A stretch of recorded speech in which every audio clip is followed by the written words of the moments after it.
श्रोते हो, आधार असावा, सांत्वना असावी, पण ती उधारीची नसावी, ती मनापासून नसावी, नाही का? मी माझ्या एका चारोळीमध्ये लिहिलंय की नको कोणती सांत्वना उधार मजला, नको कोणती सांत्वना उधार मजला, नको कोणाचा उसना आधार मजला, नको कोणाचा उसना आधार मजला, प्रारब्धा ओळखून आहे मी डाव सारे, प्रारब्धा ओळखून आहे मी डाव सारे, मनभर दुःख देऊन क्षणभर सुखाचा नको भार मजला, मनभर दुःख देऊन क्षणभर सुखाचा नको भार मजला, नको भार मजला. तर ही माझी चारोळी होती. यानंतर पुढच्या एका सुंदर आणि अप्रतिम अशा चारोळीकडे वळूया, ज्यामध्ये सौसिद्धी रावळ मॅडम लिहित आहेत जुन्नर येथून. त्यांनी लिहिलंय की कोड कौतुकात वाढवले लेकाला, जन्मदात्यांनी आयुष्यभर कष्टाने, कोड कौतुकात वाढवले लेकाला, जन्मदात्यांनी आयुष्यभर कष्टाने, वृद्धकाळात आधार हवा असताना, वृद्धकाळात आधार हवा असताना, वृद्धाश्रम दाखवला दुष्टपणाने, वृद्धाश्रम दाखवला दुष्टपणाने, दुष्टपणाने. आणि खरंय, सौसिद्धी रावळ मॅडम यांनी जुन्नर येथून एक समाजातलं विराधक असं वास्तव मांडणारी ही रचना पाठवलेली होती की ज्यांनी आपल्या हाताचा पाळणा करून लहानाचं मोठं केलं, ज्यांनी मुलांच्या शिक्षणासाठी स्वतःच्या इच्छा अपेक्षा स्वप्नांना मारलं, ज्यांनी मुलांचं हित पाहिलं, ते जेव्हा म्हातारपणी ती मुलं त्यांना दूर करतात, वृद्धाश्रमामध्ये पाठवतात, तर त्या वयस्कर लोकांच्या यातना काय असतील. खरंच खूप जीवघेणे अशा त्या यातना असतात. आणि खूप वेळा आपण असं पाहिलेलं आहे की घरामध्ये एक जनरेशन गॅप असतो, म्हणजे जी तरुण आणि वयस्कर आहेत यांच्या विचारांमध्ये तफावत असते. बऱ्याच वेळा जे वयस्कर लोक असतात त्यांना नीटनेटकेपणा हवा असतो, टापटीप हवी असते, त्यांना शिस्तप्रिय असते. परंतु जी तरुण पिढी आहे त्यांना असं वाटतं की या छोट्या छोट्या गोष्टी ज्या आहेत याच्यामध्ये एवढं लक्ष देण्याची गरज नाही. तर हा जनरेशन गॅप जो आहे, विचारांचा गॅप जो आहे, तो वाढत जातो. मनं दुरावतात, नाती दुरावतात. त्यासाठी मी जे आपले ज्येष्ठ नागरिक आहेत, श्रोते आहेत, तसंच साहित्यिक मान्यवर आहेत, त्यांनासुद्धा एक नम्र विनंती करू इच्छितो की खूप वेळा असं होतं की आपण बरोबरसुद्धा असता, आपल्या बऱ्याचशा गोष्टी या बरोबरसुद्धा असतात, परंतु त्या प्रॅक्टिकली करणं हे शक्य नसतं. त्यामुळं आपण जेव्हा या नव्या पिढीशी जुळवून घेत असतो, तेव्हा या नव्या पिढीशी जुळवून घेत असताना त्यांच्यासुद्धा विचारांना आपण थोडंसं प्राधान्य दिलं पाहिजे, त्यांचीसुद्धा मतं विचारात घेतली पाहिजे. जर काही चुकीच्या गोष्टी असतील तर आपण त्यांना मार्गदर्शनसुद्धा केलं पाहिजे. परंतु आपण आपलं प्रत्येक मत, आपले विचार हा जर आपण त्यांच्यावर लादू लागलो, अगदी छोटी छोटी मुलं जरी असतील तरीसुद्धा ती मुलं ऐकत नाहीत, मग आपल्याला त्रास होतो. त्यात वय झालेलं असतं, BP, शुगर, वेगवेगळ्या प्रकारचे आजार असतात आणि त्या आजारांमध्ये आपल्याला जर ताणतणाव झाला तर आपलं मानसिक स्वास्थ्य आणि शारीरिक स्वास्थ्य जे आहे ते आणखी जादा बिघडू शकतं. त्यामुळं मला असं वाटतं की आपण आपलं मत मांडून पाहावं. ते जर नाही ऐकलं तर आपण ते सोडून द्यावं. आपण आपलं आयुष्य, जे रिटायरमेंटचं आयुष्य आहे, जे म्हातारपणाचं आयुष्य आहे, ते आनंदाने, सुखाने, मजेत आणि शांतपणे जगावं. आपल्याला माहीत आहे त्या आयुष्यभर खूप साऱ्या खस्ता ज्या आहेत त्या आपण खाल्लेल्या असतात. आपण आपल्या इच्छा आकांक्षा मारून आपण मुलांना मोठं केलेलं असतं. आपण त्यांच्यासाठी स्वतःच्या इच्छेंना मुठमाती दिलेली असती. आपल्याला वाटत असतं की आपण फिरायला जावं, आपल्याला वाटत असतं की आपण हे केलं पाहिजे, ते केलं पाहिजे, परंतु त्यावेळची परिस्थिती तशी नसते. परंतु त्यावेळी वेळ नव्हता, आता भरपूर सारा वेळ आहे. त्यामुळं तुम्ही तुमच्या मनासारखं जगा, तुम्ही तुमच्या इच्छेसारखं जगा, तुम्ही स्वतःसाठी जगा, तुम्ही इतरांचा विचार कमी करा आणि स्वतःच्या आरोग्याचा विचार जास्त करा. म्हणजे मला असं वाटतं की जे सौख्य, स्वास्थ्य जे आहे ते नांदेल. परंतु घरामध्ये मतभेद होण्याचं मुख्य कारण जे असतं ते विचारांची तफावत. बऱ्याच वेळा जसं की मी म्हटलं, आपण बरोबरसुद्धा असाल, परंतु ते जर समोरच्याला पटत नसेल तर आपण त्या गोष्टीसाठी अट्टहास करणं हे चुकीचं आहे. कारण आपलं आयुष्य हे बोनस आयुष्य आहे. आपण पाहिलं की कोरोना महामारीमध्ये कितीतरी आपले बंधू भगिनी जे आहेत ते प्राणाला मुकले. त्यातून जे लोक वाचलेले आहेत जगामध्ये ते नशीबवान आहेत, कारण तेव्हा काळ सर्वत्र घोंघावत होता आणि तो कोणाला नेमका घेऊन जाईल हे माहिती नव्हतं. तर जे आपण आज जिवंत लोक आहोत त्यांचं हे बोनस असं आयुष्य आहे आणि त्या बोनस अशा आयुष्याला ताणतणाव, कटकटी, अडचणी, प्रॉब्लेम, दुःख याचा विचार करून आणि मतभेद करून आपण माया घालवणं हे चुकीचं आहे. त्यामुळे आपण आनंदानं जगलं पाहिजे. जसं की आपल्या FM चं टॅगलाईन आहे की आनंदी राहा, आनंद लुटा. आणि खरं आहे की आनंदी राहिलं पाहिजे, आनंद लुटला पाहिजे.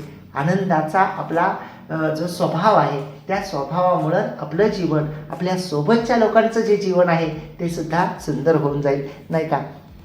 तर सौ सिद्धी रावळ मॅडम यांनी पाठवलेल्या, जुन्नर येथून पाठवलेल्या या सुंदर रचनेमध्ये जो दुष्टपणाने वृद्धाश्रम दाखवतात त्याची विराटक अशी वस्तुस्थिती या चारोळीमध्ये मॅडमनी मांडलेली होती. आणि पुढच्या एका चारोळीकडे वळूयात, ज्यामध्ये अरुण व्ही देशपांडे सरांनी लिहिलंय पुणे येथून. अरुण व्ही देशपांडे सर लिहित आहेत पुणे येथून की लोक असे खूप सारे, नाही कुणाचा त्या आधार. लोक असे खूप सारे, नाही कुणाचा त्या आधार. मदतीचा हात करू पुढे, मदतीचा हात करू पुढे. बनूया आपण आधार, बनूया आपण आधार. वाह! आणि खरं आहे की खूप सारे लोक जगामध्ये आहेत, खूप सारे वंचित आहेत, दुर्लक्षित घटक आहेत. खूप साऱ्या लोकांना मदतीचा एक छोटासा आधार हवा असतो. एक छोटीशी मदत त्यांचं आयुष्य बदलून जाते.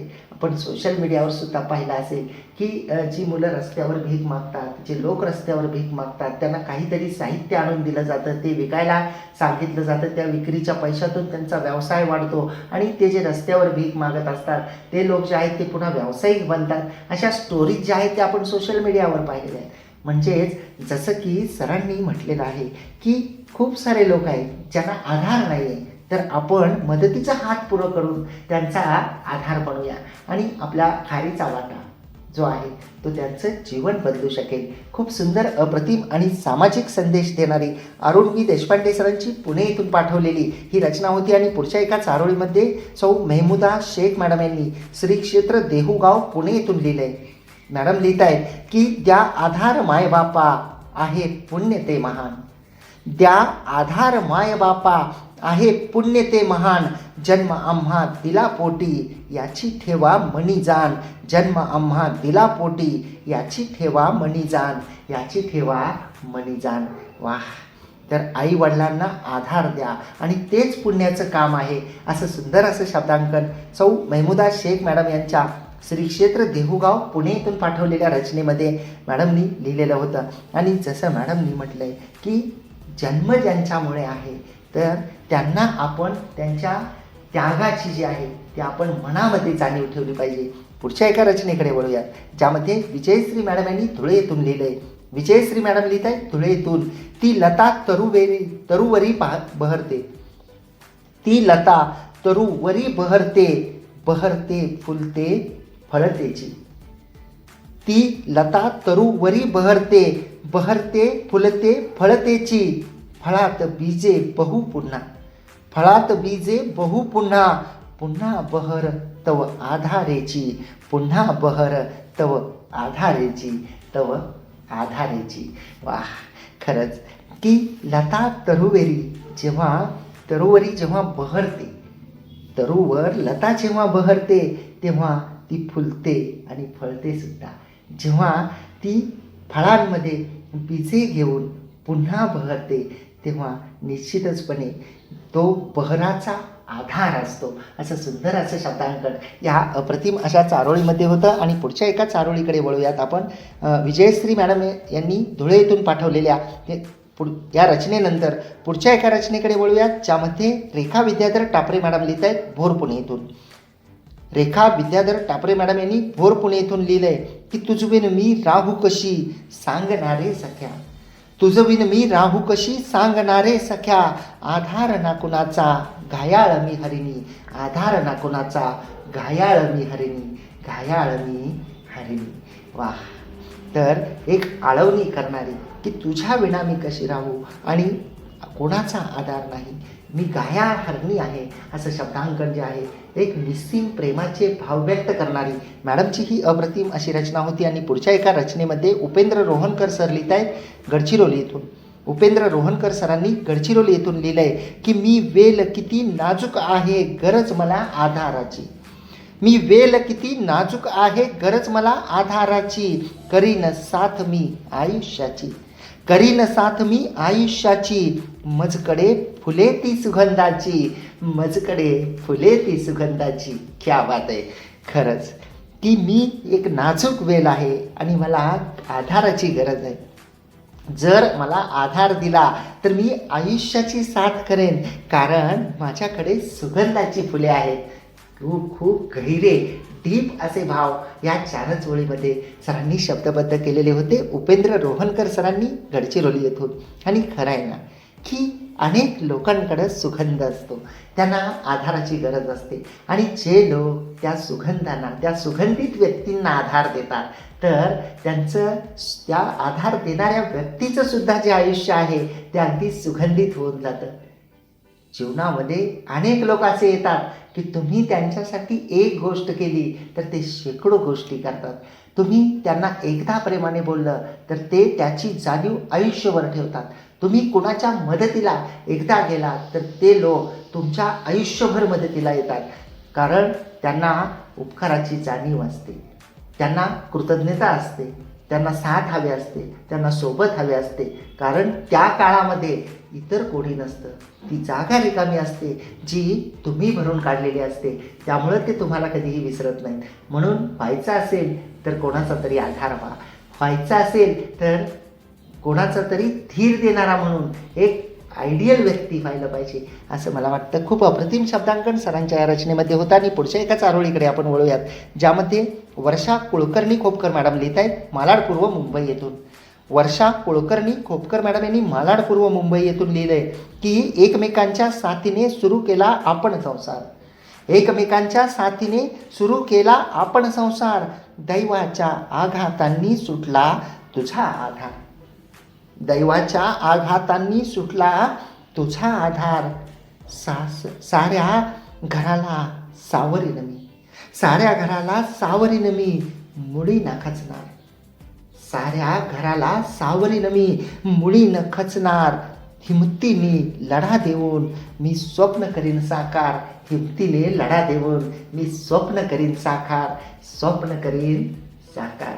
वाह, खूप अप्रतिम आणि गहिरे असे भाव या रचनेमध्ये होते की सोबत संसार सुरू केला आणि काळाने आघात केला, आधार सुटला, परंतु साऱ्या घराला सावरण्यासाठी न खचता आपण हिमतीने लढा देऊन स्वप्न साकार केली पाहिजे, असा एक सकारात्मक सुंदर संदेश जो आहे तो मॅडमच्या या रचनेमध्ये होता. आणि पुढच्या एका रचनेकडे वळूयात, ज्यामध्ये सुलभा सत्तुरवार मॅडम यांनी पुणे येथून लिहिले. सुलभा सत्तुरवार मॅडम लिहित आहेत पुणे येथून की मायबाप या जगती सर्वस्व आपले असती, मायबाप या जगती सर्वस्व आपले असती. प्रेम आधार द्यावा नित्य, प्रेम आधार द्यावा नित्य. रूप ईश्वराचे हो भासती, रूप ईश्वराचे हो भासती, रूप ईश्वराचे हो भासती. वाह, आणि खरं आहे की आई वडील हे ईश्वराचं रूप असतात. त्यांना आपण आधार दिला पाहिजे, त्यांना आपण माया दिली पाहिजे, त्यांना आपण प्रेम दिलं पाहिजे. असं म्हटलं जातं की म्हातारपण आणि बालपण हे सारखं असतं. म्हातारे लोक, वयस्कर लोक आणि लहान मुलं हे हट्टी असतात, ते जिद्दी असतात, ते स्वतःचंच खरं म्हणत असतात. परंतु त्यांच्यावर रागराग जास्त न करता प्रसंगी त्यांना थोडंसं कठोर बोलून, प्रसंगी गोड बोलून, प्रसंगी समजूत घालून जो प्रवास आहे त्यांच्या वृद्धकाळाचा तो पुढे पुढे न्यावा लागतो, नाही का. खूप सुंदर अप्रतिम शब्दांकन सुलभा सत्तुरवार मॅडम यांच्या पुणे इथून पाठवलेल्या या रचनेमध्ये होतं. आणि याबरोबरच पुढच्या आपण एका रचनेकडे वळूयात, ज्यामध्ये हृदय जॉकी या नावाने सर लिहितात. श्री अमरदीप सुनंदा पंढरीनाथ मकामले तथा दादासाहेब सरांनी छंदोगामात्य आंतरराष्ट्रीय मंच सन्मान. सर लिहित आहेत की वासनेची बळी उमलती कळी, वासनेची बळी उमलती कळी, आसरा शोधता मानवी वाळवंटी. वासनेची बळी उमलती कळी, आसरा शोधता मानवी वाळवंटी. काष्टी पाषाणी जळी स्थळी, काष्टी पाषाणी जळी स्थळी, तीच अबला ठरली कपाळ करंटी, तीच अबला ठरली कपाळ करंटी. वाह, तर वासनेचा बळी ठरलेली जी उमलती कळी असते, जी आसरा शोधत असते, जी आधार शोधत असते की तिला कुणीतरी वाचवावं, आणि तरीसुद्धा तिची चूक नसतानासुद्धा तिला आज कपाळकरंटी असं त्या अबलेला म्हटलं जातं.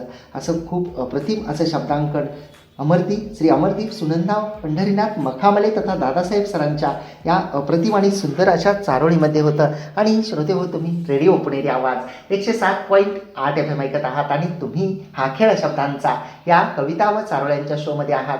माझ्यासोबत म्हणजेच आरचे कैलास सोबत. आनंदी रहा, आनंद लुटा.